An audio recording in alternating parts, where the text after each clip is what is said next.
नमस्कार। राजस्थान की तमाम फटाफट खबरों में आपका स्वागत है। राजस्थान की खबरों के लिए आपसे निवेदन कि यदि आपने राजस्थान की खबरों के लिए आपके अपने चैनल को सब्सक्राइब नहीं किया है तो कृपया करके राजस्थान की खबरों के लिए आपके अपने चैनल को सब्सक्राइब करना ना भूलें।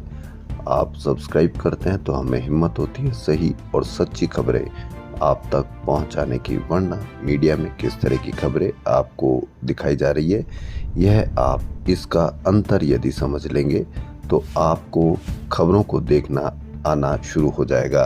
यानी आप वो खबरें ज़्यादा देखना पसंद करेंगे जिसमें आपके बच्चों की बेरोजगारी की खबर या ट्रम्प के टैरिफ वार से आप पर कितना फर्क पड़ेगा, आप पर कितना असर पड़ेगा, इसको आप देखने समझने की आप में समझ आएगी तो ही आप और अपने परिवार का भला कर सकते हैं, वरना मीडिया के द्वारा किस तरह से आपको खबरें दिखाई जा रही है, इससे आपके क्या बच्चों की बेरोजगारी दूर होगी या क्या आपकी बढ़ती हुई महंगाई दूर होगी या ट्रम्प के टैरिफ वार से आप पर कितना असर पड़ेगा, क्या आप इस पर किसी की भी कोई खबर या चर्चा आपने देखी है, नहीं देखी होगी। तो क्या है आज की बड़ी खबरें? जी हाँ, आज राम नवमी की शुभकामनाएं सभी दर्शकों को। आज हर घर में राम, इस तरह से पूरा देश आज राम नवमी मनाई जा रही है। इसीलिए आप सबको एक बार पुनः आपको राम नवमी की शुभकामनाएं। राजस्थान में आज केंद्रीय गृह मंत्री अमित शाह रविवार को एक दिवसीय प्रदेश दौरे पर आ रहे हैं। वे रविवार को पावटा के पास बावड़ी में बाबा बालनाथ आश्रम में बाबा बस्तीनाथ महाराज के सानिध्य में आयोजित वर्ष पर्यंत महामृत्युंजय रुद्र महायज्ञ का समापन समारोह में आएंगे। शाह के साथ केंद्रीय मंत्री भूपेंद्र यादव और मुख्यमंत्री भजनलाल शर्मा भी मौजूद रहेंगे। इस दौरान शाह सबसे पहले बालनाथ समाधि स्थल पर पुष्प अर्पित करेंगे। इसके बाद महायज्ञ की पूर्ण आहुति में शामिल होंगे। शाह का संबोधन भी होगा। शाह पहले जयपुर आएंगे और हेलीकॉप्टर से पावटा के लिए उड़ान भरेंगे। राजस्थान रॉयल्स 13 अप्रैल को अपने होम ग्राउंड यानी सवाई मानसिंह स्टेडियम जयपुर में पहली बार आईपीएल का पहला मैच खेलेगी। अप्रैल में होने वाले तीनों मुकाबलों के टिकट ऑनलाइन बिक्री के लिए उपलब्ध हैं। राजस्थान रॉयल्स का होम ग्राउंड पर पहला मुकाबला आरसीबी यानी रॉयल चैलेंजर्स बेंगलुरु के साथ होगा, जिसमें विराट कोहली की मौजूदगी की वजह से टिकटों की भारी मारामारी देखने को मिल रही है। जैसे जैसे मैच की डेट नजदीक आ रही है वैसे वैसे टिकटों की कीमतों में तेजी भी हो रही है। शुरुआत में ऑनलाइन बिक्री के लिए 11 कैटेगरी में टिकट उपलब्ध थे, लेकिन अब केवल 2 कैटेगरी में ही टिकट मौजूद है। सबसे महंगा टिकट डीएल की है जिसकी कीमत 38,000 रुपये, जबकि अन्य मैचों में इस टिकट की कीमत 30,000 रुपये होती है। यानी आपको 8,000 रुपये का फटका कहते हैं इसको। कैसे कीमत बढ़ी, क्यों कीमत बढ़ी, इसका न तो आप जवाब पूछ सकते हैं, नहीं किसी के पास जवाब है। इसी प्रकार शेन वॉन गैलरी का टिकट है। इस गैलरी के टिकट की कीमत पहले 20,000 रुपये थी, फिर 25,000 रुपये और अब इस मैच के लिए इस टिकट की कीमत 29,000 रुपये कर दी गई है।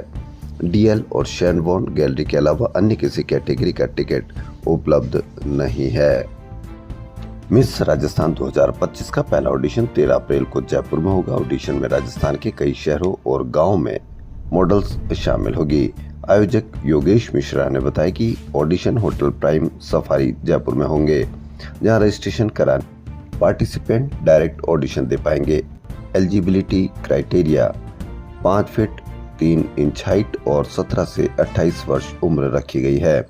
गौरतलब है कि मिस राजस्थान की टॉप फाइनलिस्ट को नेशनल इंटरनेशनल ब्यूटी पेजेंट में पार्टिसिपेट करने के लिए 1 महीने की ग्रूमिंग ट्रेनिंग देकर ट्रेंड किया जाता है। विदेशी संस्थानों से डिग्री हासिल करने वाले छात्रों के लिए अच्छी खबर, अब विदेशी डिग्रियों को भारतीय यूजी व पीजी के समकक्ष बनाया जाएगा।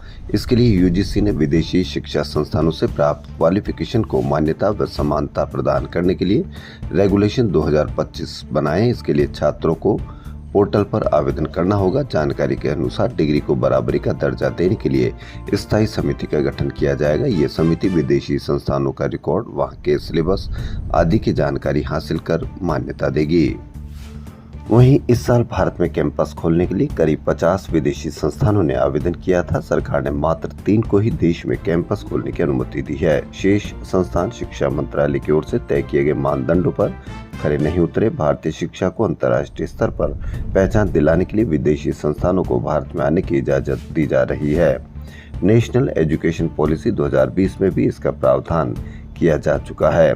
यदि विदेशी संस्थान यहाँ पर अपने संस्थान खोलेंगे तो इसका क्या असर होगा, कितना फर्क पड़ेगा, इसको भी आप अवश्य कमेंट करके बताएं। 50 दिन की मेडिकल लीव पर गए ओएसडी विभू कौशिक को लौटते ही आरएमएससीएल एमडी नेहा गिरी ने चार्जशीट थमा दी। साथ ही सस्पेंड करने की सिफारिश भी कार्मिक विभाग को कर दी है। दूसरी तरफ आरएस अफसर सवाल उठा रहे हैं कि मंत्री तक फाइल अप्रूव कराए बिना सीधे आईएएस आरएस को चार्जशीट कैसे थमा सकते हैं। आरएस को सस्पेंड करने संबंधी कार्रवाई कार्मिक विभाग की तरफ से होती है, लेकिन एमडी गिरी ने ओएसडी कौशिक पर 6 बिंदुओं का आरोप पत्र जारी करते हुए 15 दिन में स्पष्टीकरण मांग दिया है। विभाग में विवाद फिर गहराया गया है कि इससे पहले स्वास्थ्य विभाग की प्रमुख सचिव और एमडी में विवाद हो चुका और बैठक तक से दूरी बनाए हुए हैं। राजस्थान में अब अलग अलग विभागों में एक जैसे पदों पर एक समय पर भर्ती परीक्षाओं का आयोजन होगा। सीएम भजनलाल शर्मा की अध्यक्षता में शुक्रवार को लंबित और भविष्य में आयोजित की जाने वाली भर्ती परीक्षाओं को लेकर समीक्षा बैठक में यह फैसला हुआ है। सीएम भजनलाल शर्मा ने लंबित भर्ती प्रक्रियाओं को निर्धारित वक्त पर पूरा करने के लिए अतिरिक्त कर्मचारी लगाने के भी आदेश दिए।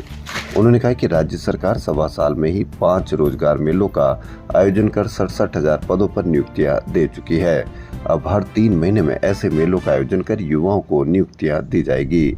विभिन्न विभागों में 1 लाख के ऊपर पदों पर भर्तियां प्रक्रियाधीन है।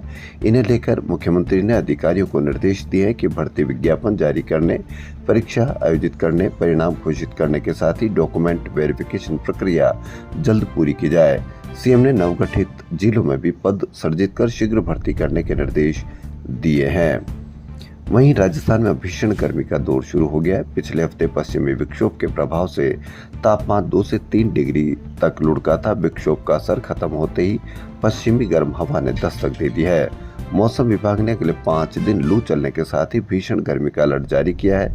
2 दिन से ज्यादातर शहरों में पारा सामान्य से 2 से 5 डिग्री ऊपर बना हुआ है। छोटे शहरों में पारा 40 डिग्री के ऊपर रिकॉर्ड हुआ। 5 दिन भीषण लू का अलर्ट जारी कर दिया गया है।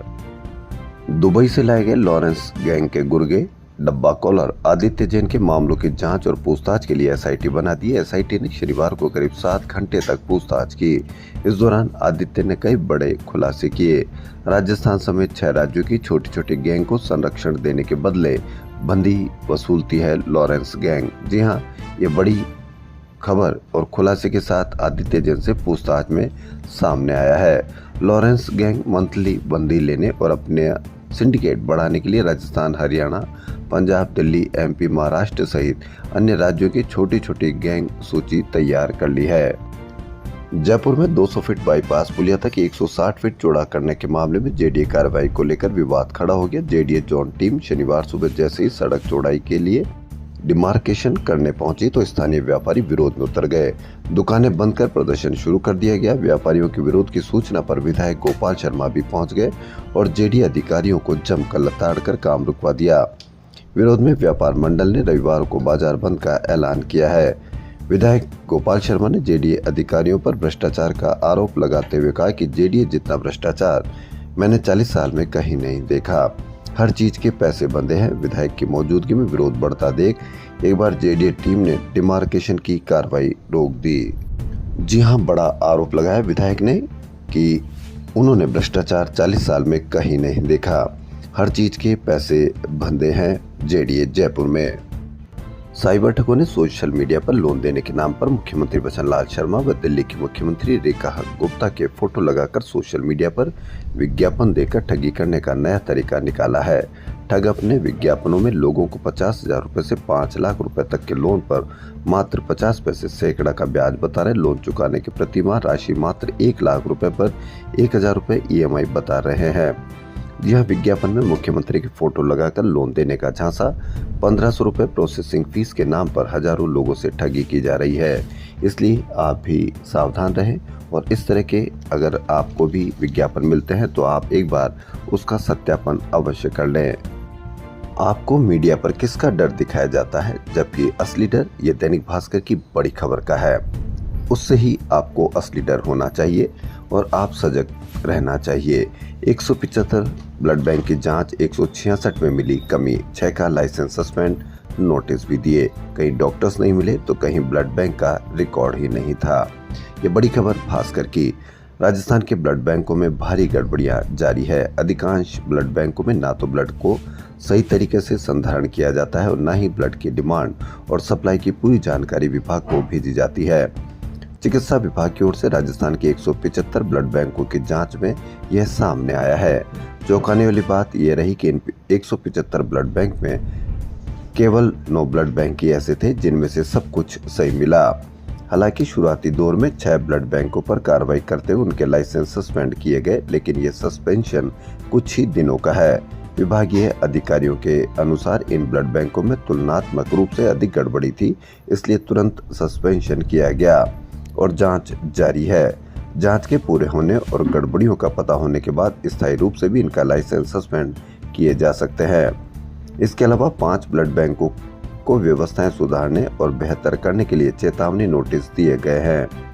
ड्रग कंट्रोलर अजय फाटक और ड्रग आयुक्त एच गुइंटे ने बताया कि जांच के बाद नोटिस दिए गए और फिर ब्लड बैंकों की ओर से दिए गए जवाब के बाद कार्रवाई की गई और अभी तक भी जांच जारी है।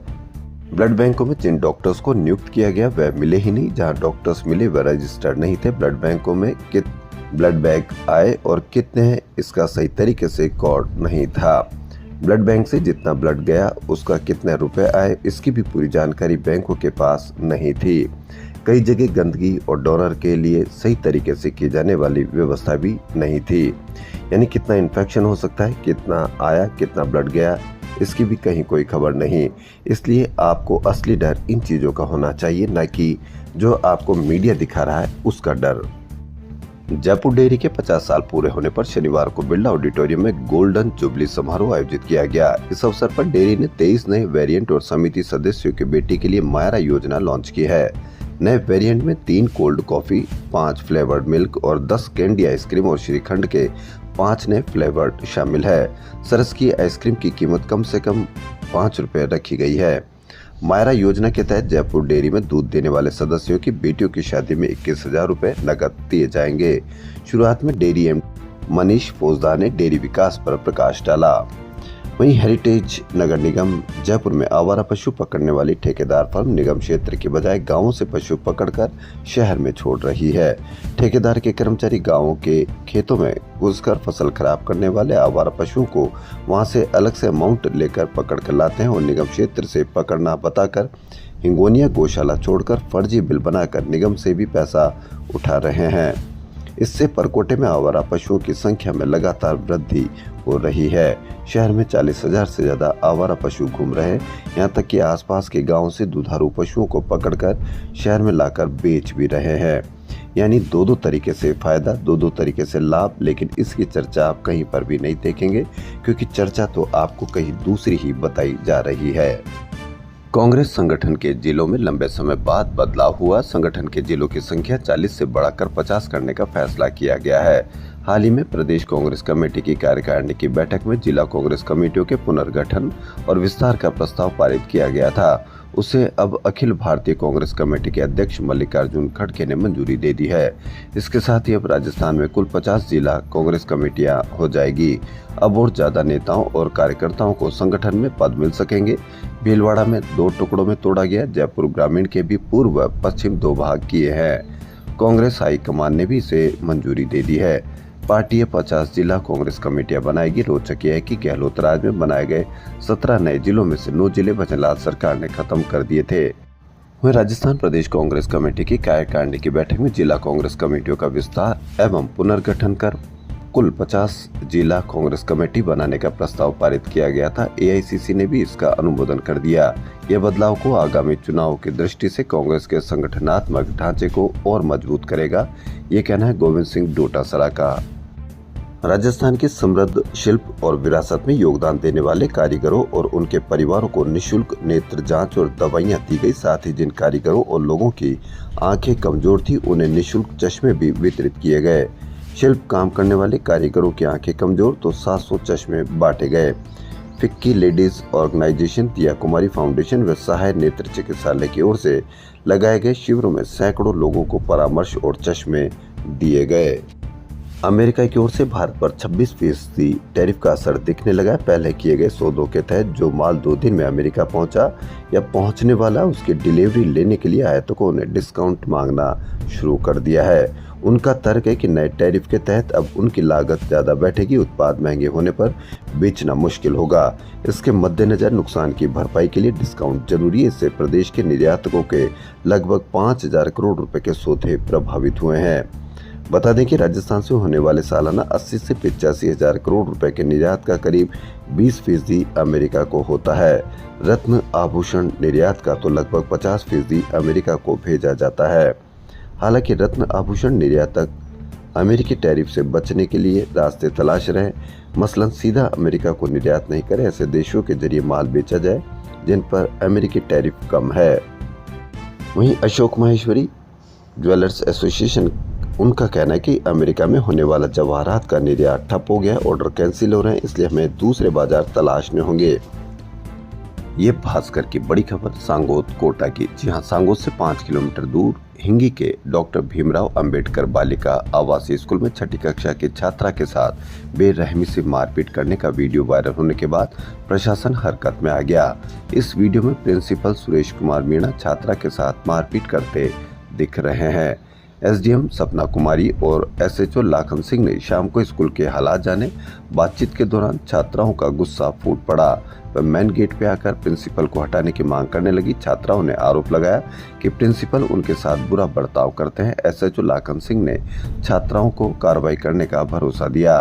रिहायशी स्कूल में 6ठी की छात्रा के साथ बेरहमी से मारपीट, प्रिंसिपल हिरासत में। वहीं जयपुर से भी उपखंड क्षेत्र के राजकीय प्राथमिक विद्यालय दोराता की ढाणी में पढ़ने वाली कक्षा 5वीं की एक छात्रा के साथ शिक्षिका द्वारा मारपीट का मामला सामने आया।